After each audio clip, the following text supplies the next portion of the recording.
Eu estou procurando analisar isso a partir de dois fatores. O primeiro deles, que inclusive o Philippe Demier escreve num texto recente, é o resultado do desgaste de uma longa estratégia de reduzir, de rebaixar programaticamente, ampliar alianças para poder vencer as eleições. Isso tem uma história longa, né? Se a gente remeter aí até o 8º encontro nacional do PT, e as consequências que isso vai tendo pouco a pouco, tanto do ponto de vista de vitórias eleitorais, como agora a gente está vendo um desgaste. Né? Quer dizer, amenizar as características socialistas, de esquerda, para tentar ganhar o voto da classe média, parece ser uma estratégia que vai pouco a pouco se desgastando. E ela, ao mesmo tempo, demonstra, né, algo que eu tenho procurado estudar há bastante tempo também, ela demonstra o fato de que existia aí uma ilusão, né? E essa ilusão, por parte do PT, é aquela que se funda na ideia de que já tem o voto dos trabalhadores, das camadas mais pobres, vamos então agora buscar o que falta, que são os votos da classe média. E isso acaba fazendo, como a gente tem visto nos resultados eleitorais, principalmente quando a gente destrincha ele mais profundamente nas pesquisas, né, um deslocamento, perdendo exatamente as camadas mais pobres, né?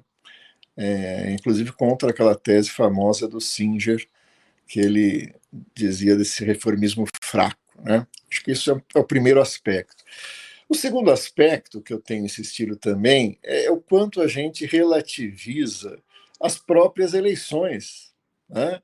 Quer dizer, o como a gente acredita, de forma ingênua ou de forma interesseira, sei lá, no jogo eleitoral como algo, né, isento de ser desvirtuado pelo grande poder econômico e por outros fatores. E aí eu quero destacar também dois aspectos nesse ponto. Né?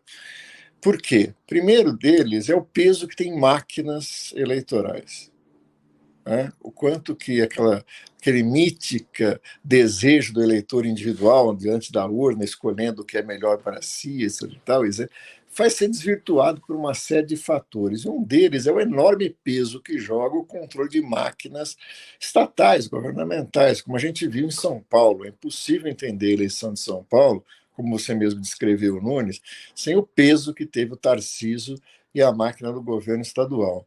Coisa que nós conhecemos desde a longa era do PSDB em São Paulo. Quem controla o governo do Estado tem um poder enorme sobre os municípios, as eleições municipais, e principalmente sobre a capital. Então, isso, para mim, ficou evidente nessas eleições. Assim como fica evidente que isso não se deu pelo controle da máquina federal. É isso que a gente precisa entender. Né? Por quê? Por que será isso? Eu atribuo isso, pelo menos inicialmente, precisamos aprofundar a análise, né? Eu não acho que deve ser uma coisa ligada diretamente à popularidade ou não do presidente da República, mas ao fato de que ele é presidente de uma enorme e fragmentária frente política, que na hora das eleições municipais se pulveriza nos interesses que compõem isso. Né?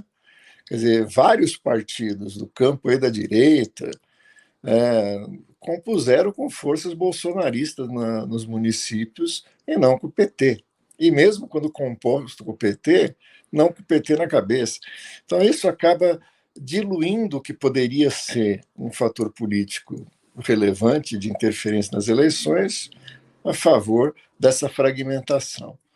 Por outro lado, você tem o poder econômico direto, e isso é uma coisa que as pessoas parecem ter, né, virado a página. Acabou o voto de Cabresto, acabou o voto que foi. E hoje a gente viu claramente, né, malas de dinheiro comprando voto, né, mas nem mais aqueles esquemas mais que a gente havia destacado em outras oportunidades de controle autoritário de regiões, como nas milícias, como nas igrejas, etc. e tal, que marcaram profundamente as últimas eleições e que, acredito, continuam marcando.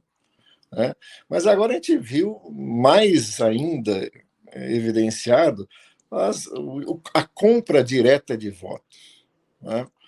Então, acho que esses dois pontos, para mim, explicam um pouco esse cenário.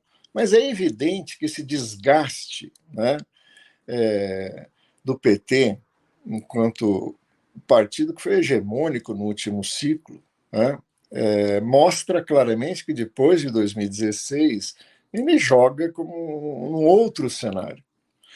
E eu acho que o que fica bastante evidenciado é uma diferença entre o lulismo e o petismo, né? A força eleitoral do Lula, que se demonstrou em 2022, não se reproduziu na da disputa da legenda, principalmente em grandes capitais, onde o PT costumava ir muito bem, mas também nas cidades médias, né? Inclusive no ABC. Né? Quer dizer, o PT nem sequer foi para o segundo turno em São Bernardo do Campo.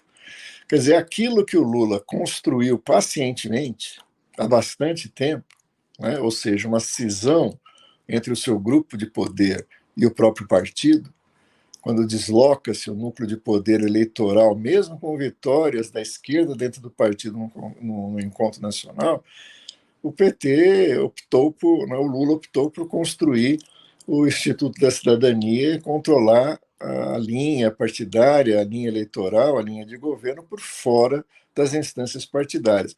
Ou seja, ele construiu um esvaziamento da máquina política do partido. Não é?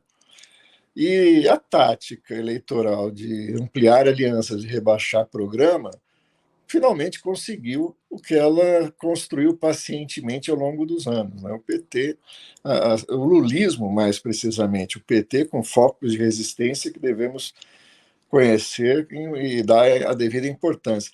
Mas no resultante final disso, é claramente um partido que se desloca ao centro.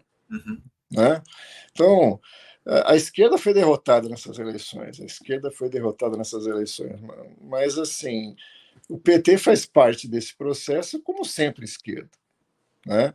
Sim. Mais grave ainda é a esquerda ter tido um resultado pífio nas eleições, né? Mesmo somando todos, o PCB, o PSTU, né? Todos eles, PCO, se a gente quiser colocar, todos eles juntos sequer têm relevância nesse cenário.